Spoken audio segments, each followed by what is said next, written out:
साथियों नमस्कार। पटना बिहार से मैं अमिताभ कुमार दास, आईपीएस 94 बैच, और आप देख रहे हैं मेरा अपना यूट्यूब चैनल दास बोले बिंदास। साथियों, इस चैनल में मैं आपको ऐसी जानकारियां भी देता हूं जिनको जानना जरूरी है, लेकिन जिनको ज्यादातर लोग नहीं जानते।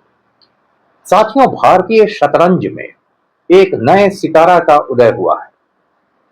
उसका नाम है वैशाली रमेश बाबू, और ये लड़की अब सीधे शतरंज के विश्व चैंपियन को ललकारने जा रही है। ये बहुत रोचक और ज्ञानवर्धक वीडियो है, इसे आखिर तक दिल थाम कर देखिए। साथियों, कहानी शुरू से शुरू करते हैं। शतरंज जो खेल होता है, इंग्लिश में आप जानते हैं उसको कहते हैं चेस।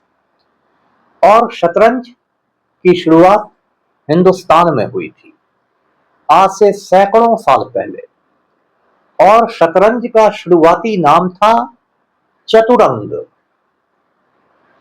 उस समय क्या होता था कि जो भारतीय सेना हुआ करती थी, जो फौज हुआ करती थी, उसके चार हिस्से हुआ करते थे। पहला हिस्सा होता था इन्फेंट्री, जिसे हिंदी में पैदल सेना कहते हैं। दूसरा हिस्सा हुआ करता था कैवलरी, जिसे हिंदी में घुड़सवार सेना कहते हैं। तीसरा हिस्सा हुआ करता था एलिफेंट्स, यानी हाथी।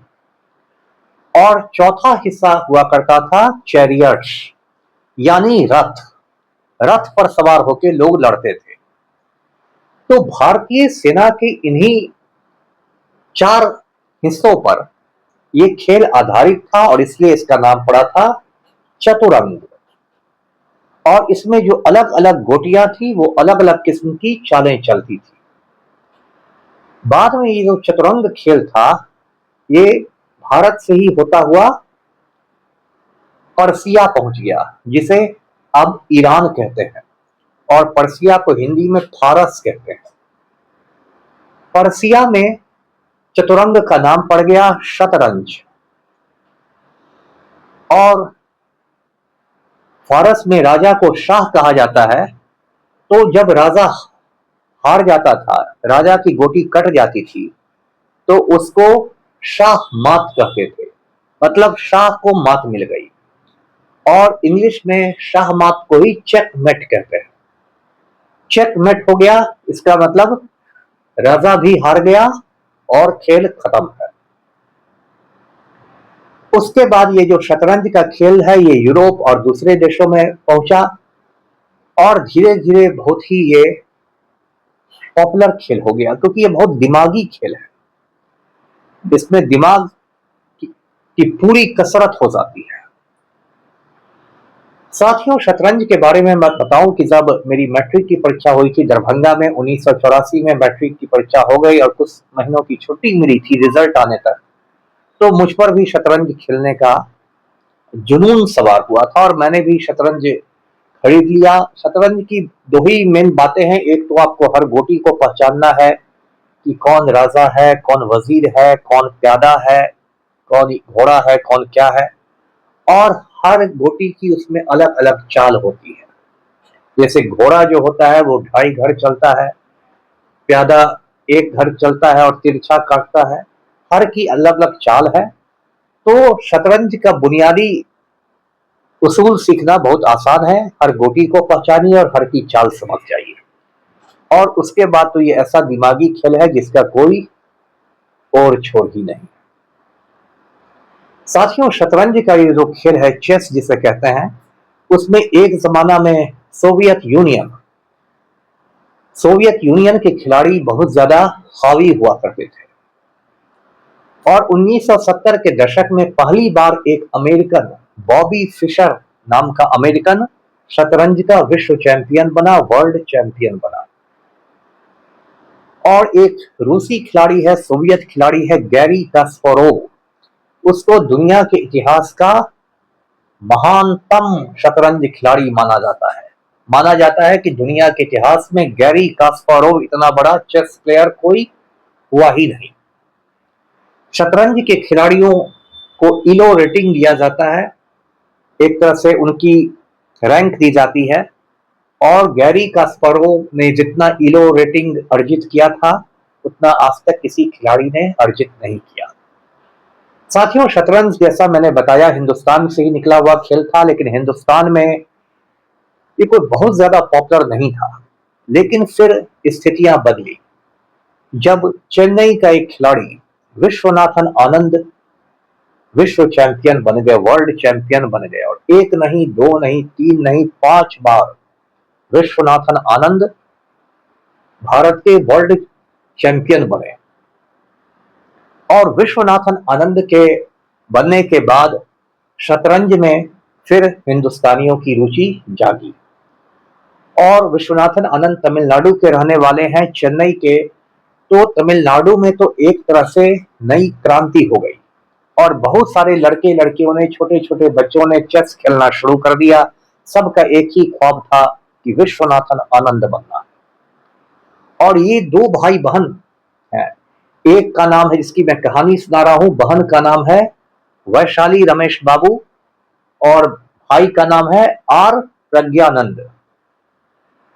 वैशाली बड़ी है, प्रज्ञा छोटा है।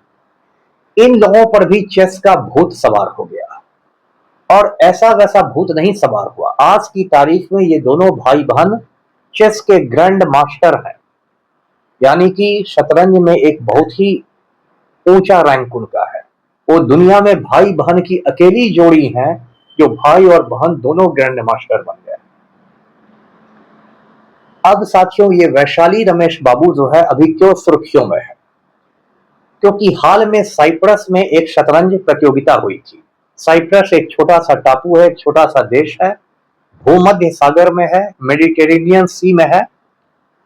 और साइप्रस में एक शतरंज प्रतियोगिता हुई। उसमें यह डिसाइड किया जाना था कि अभी जो वर्ल्ड चैंपियन है, विश्व चैंपियन जो है, महिला विश्व चैंपियन चीन की एक खिलाड़ी है, उसको कौन लड़की जाके टक्कर देगी। और इसमें दुनिया की बड़ी बड़ी महिला खिलाड़ी आई, शतरंज की खिलाड़ी, और उसमें वैशाली रमेश बाबू ने सबको हराते हुए पहला स्थान हासिल किया। मतलब ये तय हो गया है कि अब विश्व चैंपियनशिप की जो टक्कर होगी उसमें चीन की खिलाड़ी के खिलाफ भारत की वैशाली रमेश बाबू खेलेगी। और ये भारत के इतिहास में दूसरी बार हुआ है। इसके पहले 2011 में भारत की एक महिला खिलाड़ी है कोनेरू हम्पी, उसने विश्व चैंपियन को ललकारा था। हालांकि फाइनल में कोनेरू हम्पी हार गई थी।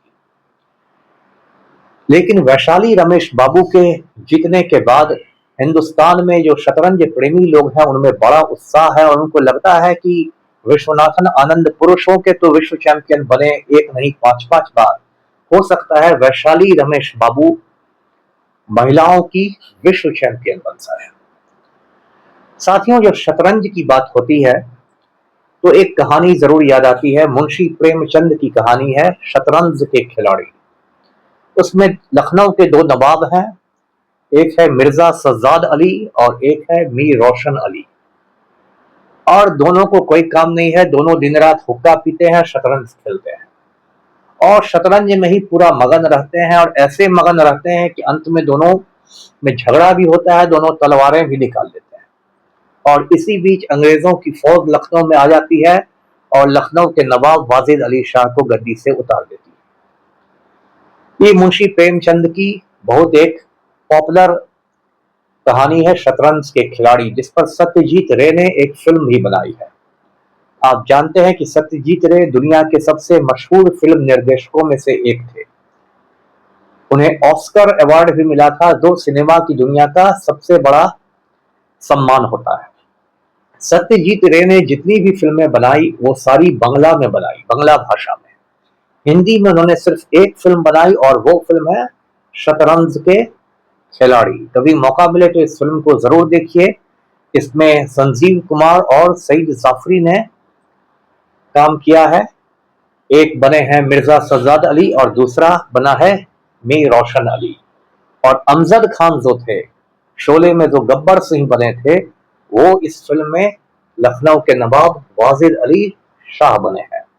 तो ये बहुत ही दिलचस्प, बहुत ही शानदार फिल्म है शतरंज के खिलाड़ी।